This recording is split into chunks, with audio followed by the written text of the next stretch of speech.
Nakuha mo ba kaya ako'y hagan at yakapin? Hanggang sa pagtanda natin.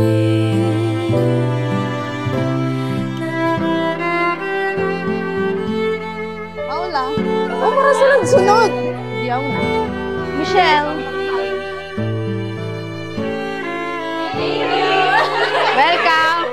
Rodel, dumating na rin ang araw na matagal nating hinihintay. Ang bunga ng mahabang paghahanda at isang desisyong pinili para sa panghabang buhay.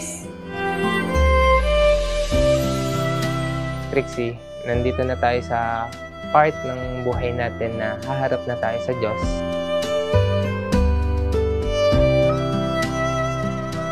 Thank you for being part of my life. Nakasama ko mula college hanggang sa magkatrabaho tayo hanggang ngayon. Lawrence. Ian. Kaya ito tayo ngayon, matatag, magkahawak kamay at handang humarap sa Diyos upang mangakong mamahalin at aalagaan ng isa't isa habang buhay. Nagtatanong lang sa'yo, ako pa kaya'y ibigin mo? Kung maputi na ang buhok ko.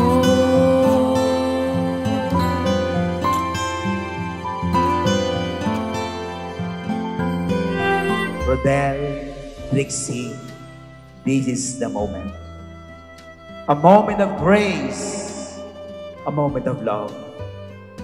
Sino mag-aakala sa dami-dami ng lalaki at babae, binata at dalaga, kayo pa ngayon ang magkatabi. Umaharap sa altar.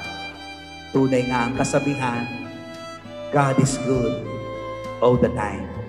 And all the time, God is good.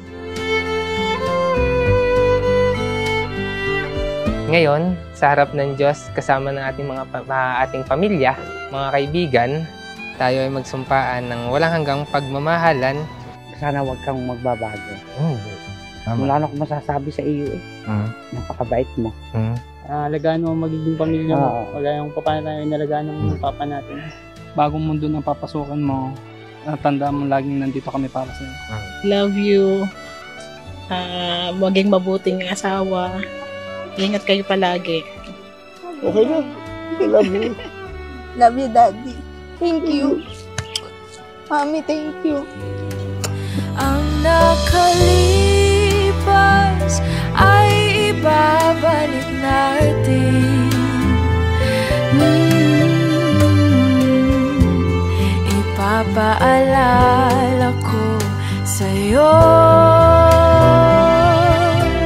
ang aking pangako na ang pag-ibig ko'y laging sa'yo. Kahit maputi na ang buhok ko.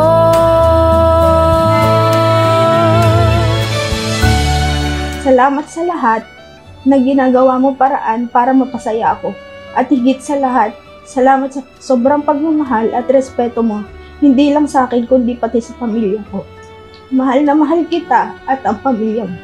Sa bawat paggising ko sa pang-araw-araw, ikaw lang ang aking mamahalin kahit anong pagsubok pa sa atin ang dumating. Pinapangako kong magiging tapat, aalagaan ka sa lahat ng pagkakataon, magiging kaibigan mo, tagapagtanggol mo, at higit sa lahat, katuwang mo panghabang buhay. Ang nakalipas ay babalik natin. Opo, Father. Ipapaalala ko sa'yo ang aking pangako na ang pag-ibig ko'y laging sa'yo.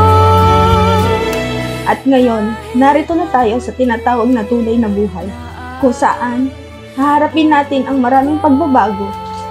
Mas makikilala pa ang isa't isa at magkasamang lalaban sa lahat ng hamon ng buhay na may pananampalataya at takot sa Diyos.